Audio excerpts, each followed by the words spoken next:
வணக்கம். திசைகளின் 10 மணி செய்திகள்.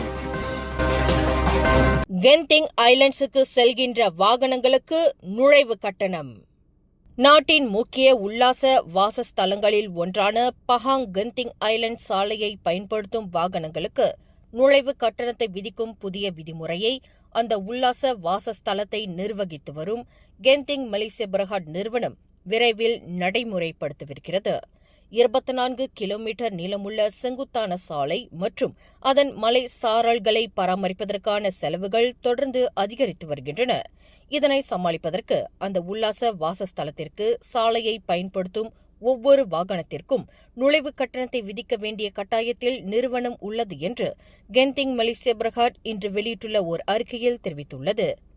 இந்த செலவினங்கள் யாவும் வருகையாளர்கள் மீது திணிக்காமல் கடந்த 1960ஆம் ஆண்டிலிருந்து நிறுவனமே ஏற்று வந்துள்ளது என்று அது குறிப்பிட்டுள்ளது. மலைப்பாங்கான பகுதியில் கடின நிலப்பரப்பில் கென்டிங் மலேசிய பிரஹாட் நிறுவனத்தால் தனிப்பட்ட முறையில் நிர்மாணிக்கப்பட்டுள்ள ஜலான் கென்டிங் ஐலண்ட் சாலையானது ரிசார்ட் வேர்ல்ட் கென்டிங்கிற்கும் கென்டிங் மலேசிய பிரஹாட்டின் சொத்துக்களுக்கு அப்பால் அந்த மலைப்பாங்கான பகுதியில் உள்ள பிற இடங்களுக்கும் செல்வதற்கான அணுகலையும் வழங்குகிறது என்று அந்த நிறுவனம் தெரிவித்துள்ளது. ஜலான் கென்டிங் ஐலண்ட் சாலை அதிக பயன்பாடும் தேய்மான செலவும் அதிகரித்து வருகின்ற காரணத்தினால் வாகனங்களுக்கு இத்தகைய நுழைவு கட்டணத்தை விதிக்க வேண்டிய நிர்பந்தம் ஏற்பட்டுள்ளதாக அந்த நிறுவனம் தெரிவித்துள்ளது. பினாங்கு மாநிலம் கெடாவிற்கு சொந்தமானது. பினாங்கு மாநிலம் குத்தகை விடப்பட்டதற்காக அந்த மாநிலமும் புத்ராஜயாவும் கெடா மாநில அரசுக்கு ஆண்டுக்கு 100 மில்லியன் ரிங்கெட் குத்தகை பணத்தை வழங்க வேண்டும் என்று கோரி தாம் மேற்கொண்டுள்ள சட்ட நடவடிக்கையில் பினாங்கு அரசை நீதிமன்றத்தில் நிறுத்துவதில் தாம் அஞ்சப் போவதில்லை என்று கெடா மந்திரி பசார் சனுசி முகமது நூர் இன்று திட்டவட்டமாக தெரிவித்தார். தாம் மேற்கொண்டுள்ள இந்த சட்ட நடவடிக்கை சற்று கடினமானது என்றாலும் அதற்காக தாம் பயப்பட போவதில்லை என்று அவர் குறிப்பிட்டார். அதேவேளையில் நாட்டின் அரசியலமைப்பு சட்டத்தை சவால் செய்வதற்காக இந்த சட்ட நடவடிக்கையை தாம் மேற்கொள்ளவில்லை என்பதையும் அவர் தெளிவுபடுத்தினார். ஆனால் பினாங்கு மாநிலத்தை கெடா அரசு குத்தகைக்கு விட்ட 200 ஆண்டுகால பிரச்சினைக்கு தீர்வு காண்பதற்கு சட்டம் அனுமதித்துள்ள வழிமுறைக்கு ஏற்ப தாம் நடவடிக்கை மேற்கொண்டுள்ளதாக சனுசி குறிப்பிட்டார். யாருடனும் மோதுவதில் தாம் அஞ்சியதும் இல்லை, பின்வாங்கப் போவதும் இல்லை என்று சனுசி திட்டவட்டமாக தெரிவித்துள்ளார். ஓர் அமெரிக்க டாலருடன் ஒப்பிடுகையில் மலேசிய ரிங்கெட்டின் மதிப்பு தொடர்ந்து வலுவடைந்து வருகிறது. கிட்டத்தட்ட 13 மாதங்களுக்கு பிறகு இன்று உச்சத்தை தொட்டுள்ளது. கடந்த 8 நாட்களாக தொடர்ச்சியாக வலுவடைந்து வந்த ரிங்கெட் இன்று மாலை 6 மணியளவில் ஓர் அமெரிக்க டாலர் மதிப்பில் 4 ரிங்கெட் 12 காசாக பதிவாகியுள்ளது என்று தெரிவிக்கப்பட்டது. கடந்த ஜனவரி மாதத்திலிருந்து இப்போதுதான் முதல் முறையாக ரிங்கெட்டின் மதிப்பு 8.34 விழுக்காடு உயர்ந்துள்ளது என்று பேங்க் முவாலாமட் மலேசியா பிரஹாட்டின் பொருளாதார நிபுணர் டாக்டர் முகமது அவ்ஜம்சம் அப்துல் ரஷீத் தெரிவித்தார். கோலாலம்பூர் ஜலான் மஸ்ஜித் இந்தியாவில் ஏற்பட்ட நில அமிழ்வு சீர்படுத்தப்பட்டதைத் தொடர்ந்து அந்த பிரதான வர்த்தக மையத்தின் வணிக தளங்களின் வியாபாரம் வழக்க நிலைக்கு திரும்பியது. 3 தினங்களுக்கு முன்பு மஸ்ஜித் இந்தியா ஜலான் பூனோஸில் ஏற்பட்ட நில அமிழ்வு காரணமாக சாலை மூடப்பட்டது. அதனை சீரமைக்கும் பணியில் கோலாலம்பூர் மாநகர் மன்றம் உட்பட பல்வேறு அரசாங்க ஏஜென்சிகள் துரிதமாக ஈடுபட்டு நில அமிழ்வு சீர்படுத்தப்பட்டது. இதனைத் தொடர்ந்து ஜலான் மஸ்ஜித் இந்தியாவை சுற்றியுள்ள வணிகங்கள் வழக்கம்போல் இயங்குகின்றன என்று அந்த வர்த்தக தளத்தில் மேற்கொள்ளப்பட்ட ஆய்வில் தெரியவந்துள்ளது. கொலக்கிலான் பண்டமாரன் கம்போங் பாப்பானில் வீடுகள் உடைக்கப்படுவதை ஆட்சேபித்து போராட்டத்தில் ஈடுபட்டுள்ளவர்களை கைது செய்தது சட்டவிரோத செயலாகும் என்று மலேசிய சோசியலிஸ்ட் கட்சியான PSM தெரிவித்துள்ளது. குடியிருப்பாளர்கள் தங்கள் வீடுகளில் தொடர்ந்து குடியிருந்து வரும் பட்சத்தில் அந்த வீடுகளை மண்வாரி இயந்திரங்களை கொண்டு இடிக்கப்பட்டது சட்டத்திற்கு முரணான செயலாகும் என்று PSM ஓர் அறிக்கையில் குறிப்பிட்டுள்ளது. காலி செய்யப்பட்ட வீடுகளை மட்டுமே உடைக்க வேண்டும் என்று சிலாங்கூர் மந்திரி பசார் டத்தோஸ்ரீ ஹமீருடின் ஷாரி உத்தரவிட்டிருந்த நிலையில் இன்னமும் குடியிருந்தவர்களின் வீடுகளையும் சேர்த்து உடைக்கப்பட்டிருப்பது மந்திரி பசாரின் உத்தரவுக்கு முரண்பட்ட செயலாகும் என்று PSM தெரிவித்துள்ளது.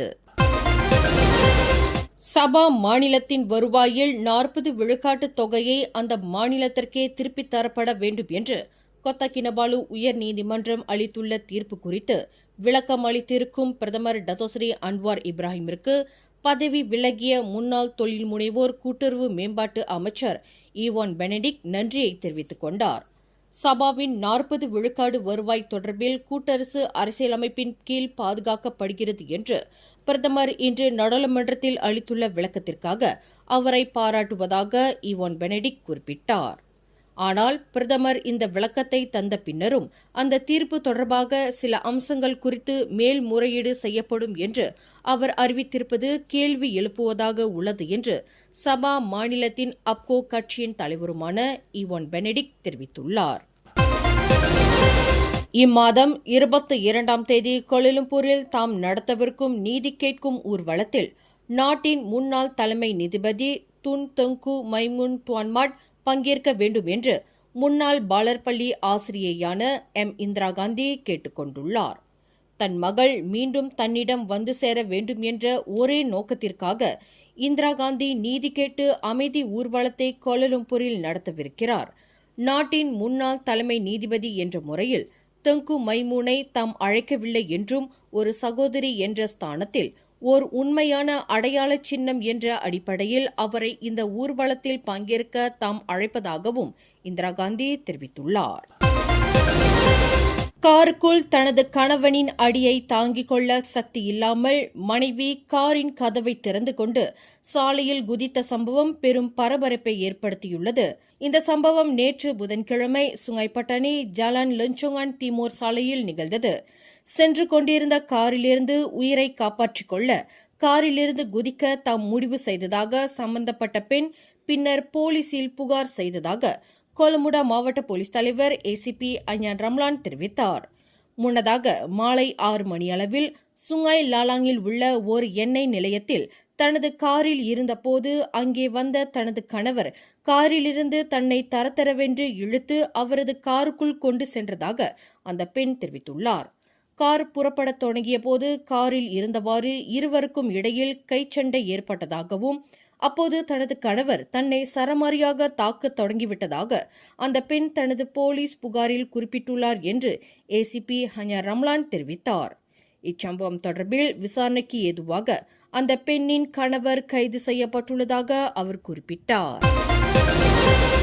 எல்லைப் பகுதியில் எந்தவொரு நுழைவாயிலிலும் செல்லும்போது அல்லது வெளியேறும்போது அதிகாரிகளை நோக்கி கையை உயர்த்திவிட்டு வாகனமோட்டிகள் பயணிக்கும் முறைக்கு முற்றுப்புள்ளி வைக்கப்பட்டுள்ளதாக கிளாந்தான் மாநில போலீஸ் தலைவர் டத்து முகமது யூசுப் முகமது தெரிவித்துள்ளார். பிரமுகர்கள் அல்லது விஐபி அந்தஸ்துக்குரியவர்கள் மற்றும் பொது சேவைத் துறையில் உயர்ந்த பொறுப்புகளில் உள்ளவர்கள் சிலர் எந்தவொரு பயண ஆவணமின்றி அதிகாரிகளை நோக்கி கையை உயர்த்தி காட்டிவிட்டு பயணிக்கும் தந்திரத்தை இன்னமும் கையாண்டு வருகின்றனர். சம்பந்தப்பட்டவர் விஐபியாக இருந்தாலும் கையை உயர்த்தி காட்டிவிட்டு செல்லும் முறை இனி இருக்காது. அனைவரும் தங்களின் செல்லத்தக்க கடைப்பிதழை பரிசோதனைக்கு உட்படுத்திய பின்னரே எல்லையை தாண்ட முடியும் என்று டத்து முகமது யூசுப் முகமது தெரிவித்தார். வாடிக்கையாளரைப் போல் பாவனை செய்து நகைக்கடைக்குள் நுழைந்த ஆடவர் ஒருவர் சுமார் 20,000 ரிங்கேட்டுக்கும் அதிகமான மதிப்பைக் கொண்ட தங்க நகைகளுடன் ஓட்டம் பிடித்துள்ளார். இந்த சம்பவம் இன்று வியாழக்கிழமை மதியம் 12 மணியளவில் சுங்கைப்பட்டாணி திகாம்பாத்துவில் உள்ள ஒரு நகைக்கடையில் நிகழ்ந்தது. சம்பவம் நிகழும் போது நகைக்கடையில் 5 வாடிக்கையாளர்கள் இருந்துள்ளனர்.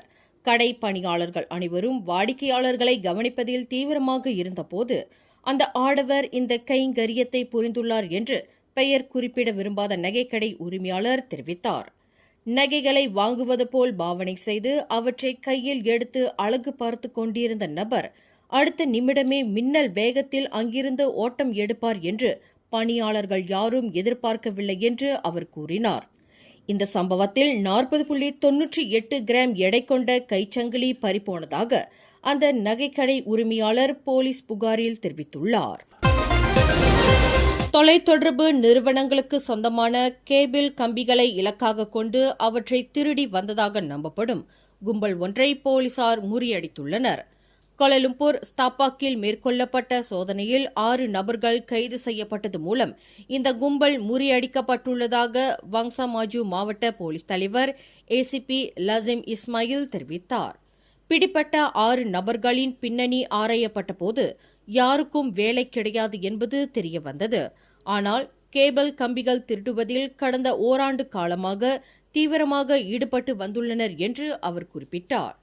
பிடிப்பட்ட நபர்களில் 17 வயது இளைஞரின் பிரதான வேலை பாதாளத்தில் செல்லும் கேபிள் கம்பிகள் பாதையின் மேற்புற மூடியான மேன்ஹோலை திறப்பதாகும் என்று விசாரணையில் தெரியவந்துள்ளது என்று ஏசிபி லசிம் இஸ்மாயில் தெரிவித்தார்.